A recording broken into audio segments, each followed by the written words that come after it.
বাংলা সিনেমার কথা ভাবলেই কিন্তু এমন কিছু মুখ ভেসে ওঠে যা কখনোই পুরনো হয় না, তাই না?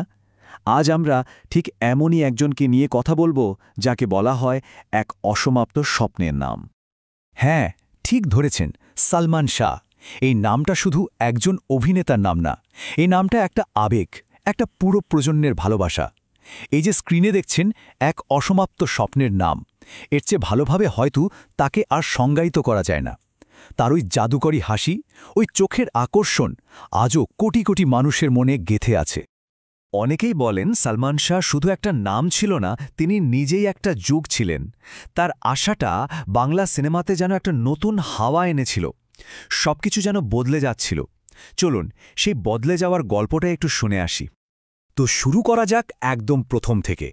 এই যে যুগের কথা বলছি, সেই মানুষটির আসল নাম ছিল শাহরিয়ার চৌধুরী ইমন। ১৯৭১ সালের ১৯শে সেপ্টেম্বর সিলেটে জন্ম, কিন্তু পুরো দেশের মানুষ তাকে চিনেছে একটা নামে, সালমান শাহ। আর বাকিটা তো ইতিহাস। শুধু একজন অভিনেতা বললে কিন্তু ভুল হবে, তিনি ছিলেন একটা কালচারাল আইকন।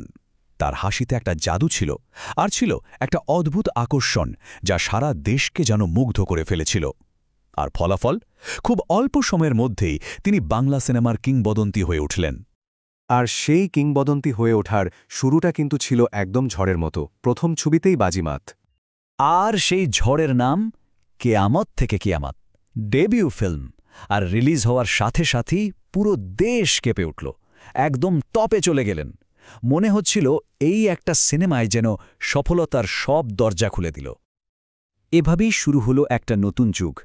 অভিনয়ের স্টাইল ছিল একদম আলাদা, খুব ন্যাচারাল, তখনকার সময়ের থেকে অনেক বেশি আধুনিক। তার ফ্যাশন, সেটা তো তরুণদের কাছে একটা ট্রেন্ড হয়ে গেল। আর ডায়লগ ডেলিভারি, সব মুখে মুখে ফিরত, সব মিলিয়ে তিনি ছিলেন সত্যি ইউনিক।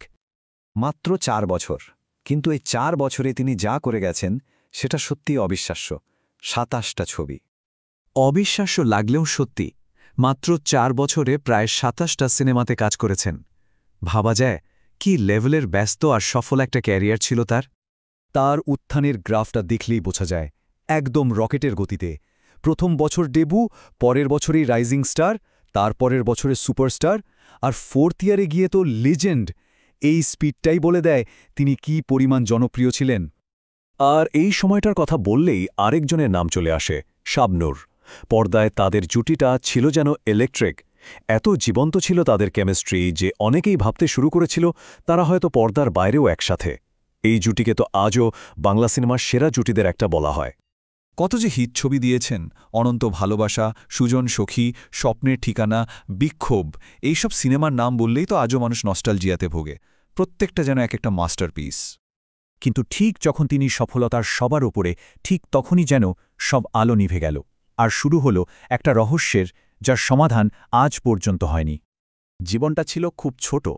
১৯৭১-এর ১৯শে সেপ্টেম্বর জন্ম, আর ১৯৯৬-এর ৬ই সেপ্টেম্বর মৃত্যু। মাত্র ২৫ বছর, একটা ঝলকের মতো এসে যেন মিলিয়ে গেলেন। সেই দিনটার কথা মনে করলে আজও মানুষ শিউরে ওঠে।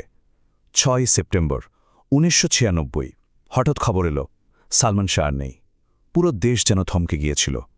বিনা মেঘে বজ্রপাত বললেও কম বলা হয়। আর তারপর থেকেই শুরু হলো বিতর্ক, হাজারটা প্রশ্ন।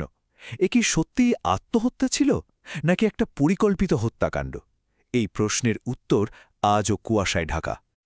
কারণ যাই হোক না কেন, একটা কথা সত্যি, বাংলা সিনেমা সেদিন তার সবচেয়ে উজ্জ্বল নক্ষত্রটাকে হারিয়েছিল। আর সেই ক্ষতিটা কখনোই পূরণ হওয়ার নয়। কিন্তু প্রশ্ন হচ্ছে, তিনি কি সত্যিই হারিয়ে গেছেন? না, কখনোই না। তার লেগাসি সময়কেও হার মানিয়েছে। আজও দেখা যায় সোশ্যাল মিডিয়া, টিভি, ইউটিউব সব জায়গায় তাকে নিয়ে কথা হয়।